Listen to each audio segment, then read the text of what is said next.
आज हमारा मैथ्स का ये 10वां एपिसोड है। शुरू करते हैं एवरेज के क्वेश्चन से। क्वेश्चन है कि 13 संख्याओं का औसत 68 है।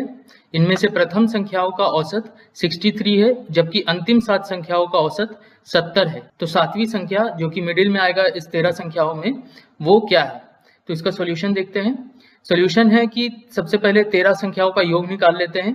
तो सम होगा एवरेज यानी कि 68 इंटू नंबर ऑफ ऑब्जर्वेशन यानी कि 13, तो ये हो जाएगा 884। उसके बाद प्रथम 7 संख्याओं का योग हो जाएगा इसका एवरेज यानी 63 इंटू 7, 7 संख्या है 441। उसके बाद अंतिम 7 संख्याओं का योग, इसका एवरेज दिया हुआ है अंतिम 7 संख्याओं का 70 और 7 संख्या है तो इंटू 7, तो सम आ जाएगा 490।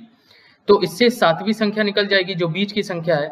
तो प्रथम 7 को और अंतिम 7 को जोड़ने पर टोटल 13 संख्या आ जाएगा और प्लस जो बीच वाला संख्या है जो कि 7वीं संख्या है वो 2 बार आ जाएगा। तो फर्स्ट 7 और लास्ट 7 के सम में से अगर हम लोग ये 13 संख्याओं का सम निकाल देंगे तो वो जो 2 बार ऐड हुआ था बीच का नंबर यानी कि 7वीं संख्या, वो हमें निकल जाएगा। तो ये ऐड करने पर और इससे 13 संख्याओं का सम माइनस करने पे आ जाता है 47।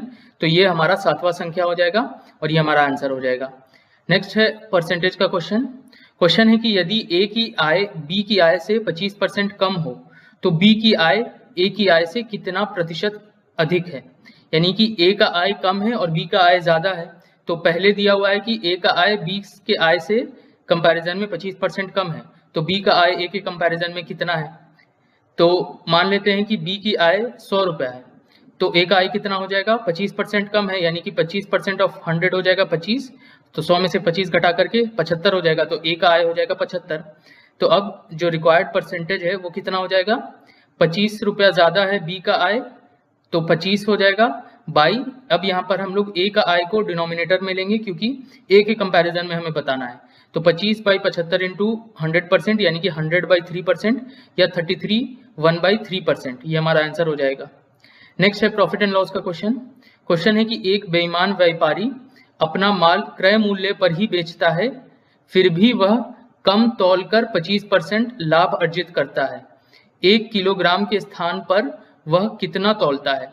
तो दिया हुआ है कि एक व्यापारी है जो कि बेईमान है, वो अपने कॉस्ट प्राइस पर ही सामान बेचता है, पर सामान का जो वेट है वो कम तौलता है, इस वजह से उसको 25% का प्रॉफिट होता है। तो पूछा जा रहा है कि 1 किलोग्राम के स्थान पर वह कितना तौलता है।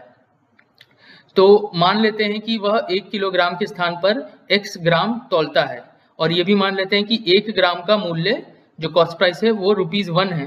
तो ये x ग्राम जितना वो तौल रहा है उसका क्रय मूल्य हो जाएगा x, और इसका विक्रय मूल्य यानी सेलिंग प्राइस कितना हो जाएगा? ये दिखा रहा है कि ये 1 किलोग्राम बेच रहा है, तो 1 किलोग्राम का 1 रुपए के हिसाब से 1000 रुपया हो जाएगा सेलिंग प्राइस। और दिया हुआ है कि 25% का लाभ हो रहा है, यानी कि 1000 minus x selling price minus cost price, ये हो गया लाभ, बाई कॉस्ट प्राइस यानी कि x इंटू 100 है, ये 25% के बराबर। तो इसको हम लोग कर सकते हैं कि 100 माइनस x बाई x ये है 1/4, या फिर इस तरह से x इज इक्वल्स टू 800 आ जाता है, यानी कि वो हर 1 किलोग्राम के स्थान पर 800 ग्राम बेचता है। तो ये हमारा 800 ग्राम आंसर हो जाएगा। नेक्स्ट क्वेश्चन है कि A किसी काम को 12 दिन में समाप्त कर सकता है, B इसे 10 दिन में कर सकता है, A, B तथा C तीनों मिलकर इसे 5 दिन में पूरा कर सकते हैं, तो C अकेला इसे कितने दिन में पूरा कर सकेगा? तो इसका सॉल्यूशन देखते हैं। तो C का 1 दिन का कार्य कितना होगा? तो तीनों मिल करके इस काम को 5 दिन में पूरा कर रहे हैं, तो तीनों मिलकर 1 दिन में कितना काम करेंगे? 1/5, तो ये तीनों का काम है, माइनस इसमें कर देंगे हम लोग A का काम और B का 1 दिन का काम। तो A का 1 दिन का काम हो जाएगा 1/12 क्योंकि वो टोटल काम 12 दिन में कर रहा है, और B का 1 दिन का काम हो जाएगा 1/10 क्योंकि वो टोटल काम 10 दिन में कर रहा है। तो 1/5 माइनस यहाँ 1/12 प्लस 1/10 का सम, तो ये हो जाएगा 1/5 माइनस 5 प्लस 6/60, या इस तरह से आ जाएगा ये 1/60, यानी कि C का 1 दिन का कार्य है 1/60। तो वो अगर 1 दिन में पूरे कार्य का 1/60 पार्ट कंप्लीट कर रहा है तो पूरा कार्य कितने दिन में करेगा? 60 दिन में करेगा, तो ये 60 दिन हमारा आंसर हो जाएगा। लास्ट क्वेश्चन है टाइम एंड डिस्टेंस का क्वेश्चन। क्वेश्चन है कि मैं अपने घर से कॉलेज के लिए एक निश्चित समय पर चलता हूँ, यदि मैं 5 किलोमीटर प्रति घंटा की चाल से चलूँ तो मुझे 7 मिनट की देरी हो जाती है, परंतु यदि मैं 6 किलोमीटर प्रति घंटे की चाल से चलूँ तो ठीक समय से 5 मिनट पहले पहुंचता हूं, तो मेरे घर से कॉलेज की दूरी कितनी है।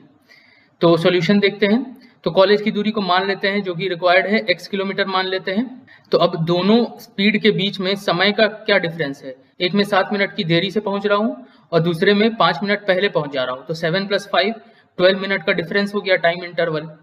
तो x/5 यानी कि डिस्टेंस बाई स्पीड, पहला स्पीड जो है वो 5 किलोमीटर प्रति घंटा है, तो x/5 minus x by distance by दूसरा स्पीड यानी कि 6 किलोमीटर प्रति घंटा।